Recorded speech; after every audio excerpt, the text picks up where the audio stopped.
ketika berdiri seorang raja Arab yang bernama Raja King Abdul Aziz yang menghancurkan kekuasaan daripada Syarif Hasan Hussein penjaga kota Mekah dan Madinah. Akan tetapi kekuatan kerajaan yang bernama King Abdul Aziz tidak bertahan lama karena dihancurkan, dilawan oleh Turki Utsmani. Tidak lama kemudian berdirilah putranya yang bernama Ibnu Sa'ud. Ini Ibnu Sa'ud meminta bantuan kepada tokoh ulama. Siapa tokoh ulama tersebut? Yakni Abdullah bin Wahab. Apa kata Abdullah bin Wahab? Wahai Ibnu Sa'ud, saya bantu perjuangan Anda untuk menjadi raja di kota Mekah. Saya bantu Anda untuk menjadi raja di Saudi. Saya akan meminta bantuan kepada Perancis dan Inggris. Tetapi aku mempunyai keinginan sebarkan ajaran Wahabi di kerajaan Saudi ini. Apa kata Ibnu Sa'ud? Siap. Akhirnya tumbang kekuasaan Mekah Madinah, lalu berdirilah kerajaan Ibnu Sa'ud yang di atas atau yang dibantu oleh seorang tokoh agama pada saat itu, yakni Abdullah bin Wahab. Sehingga apa?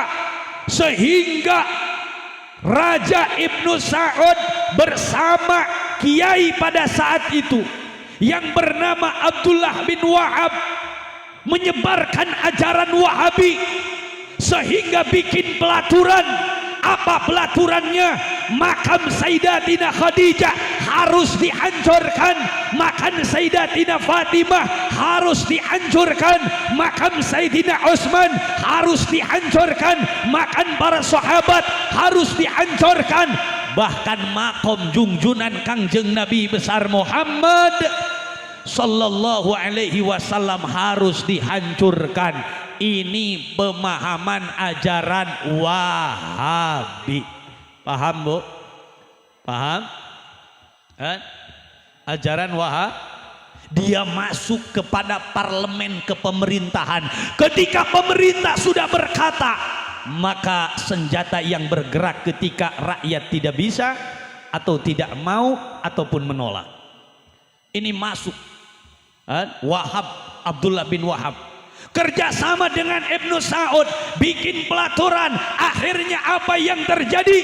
Makom-makom para sahabat Sayyidatuna Khadijah dihancurkan, diratakan. Sayyidina Utsman dihancurkan, Imam Hasan dihancurkan, putri-putri Nabi yang ada di Baqi dihancurkan, makam Ma'la dihancurkan, bahkan makom Nabi akan dihancurkan. Ulama dari Timur Tengah mereka memberikan masukan.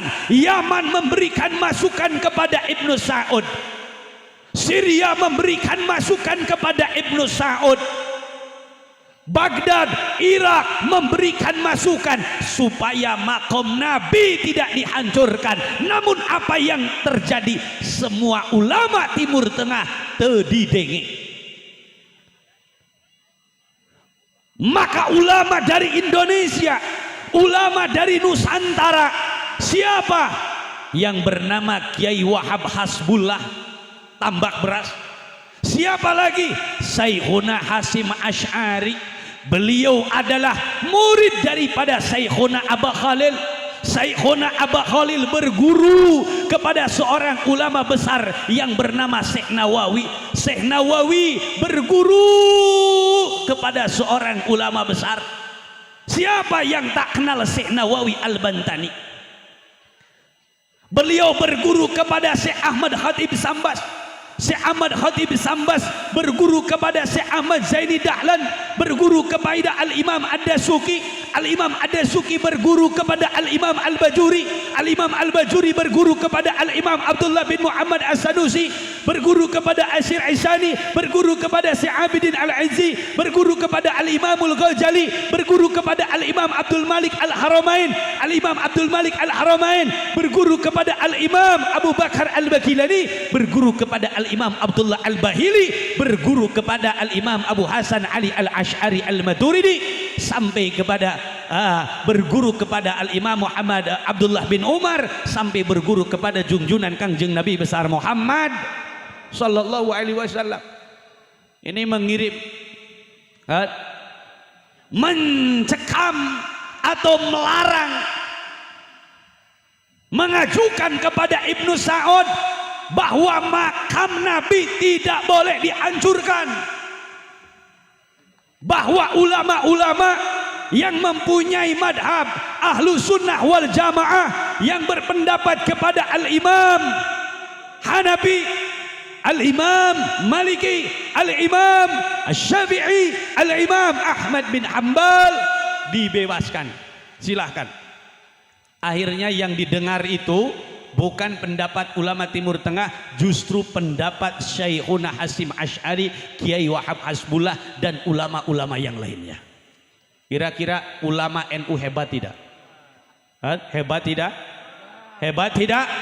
Kalau tanpa ada ulama Syekhuna Hasim Asy'ari, tanpa Kiai Wahab Hasbullah, tanpa ulama-ulama yang ada di Nusantara yang berjuang di Nadatul Ulama, makom Nabi sudah diratakan.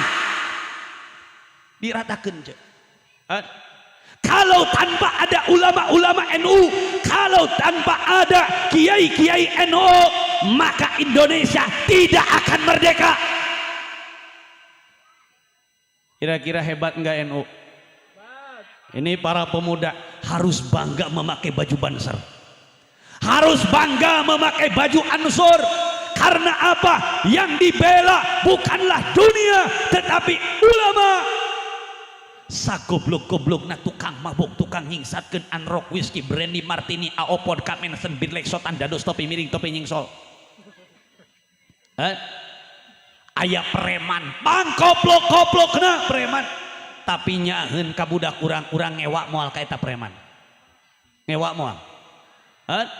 Aya jelema dipika ngewa ku sa Kabupaten Sumedang, tapi eta jelema nyaheun ka budak urang.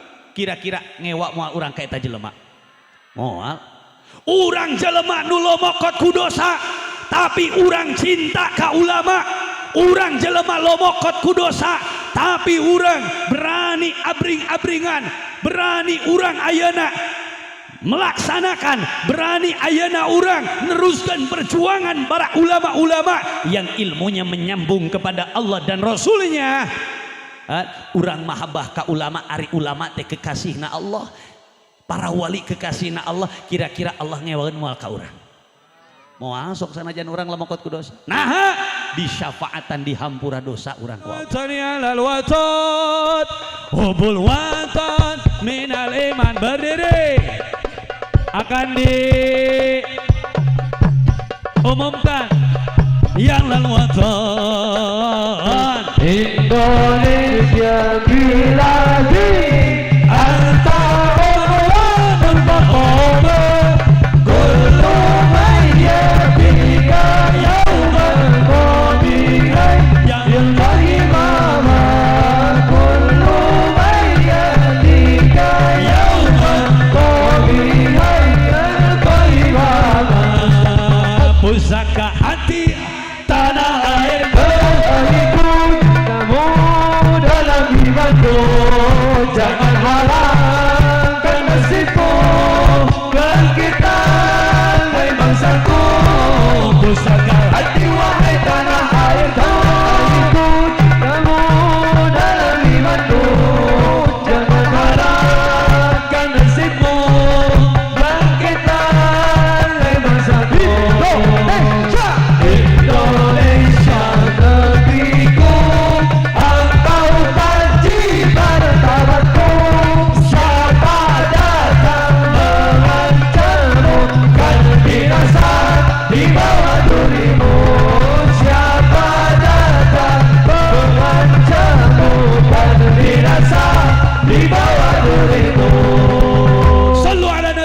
Muhammad. Sallu alaihi. Alhamdulillahirabbil alamin. Wallahul muwaffiq ila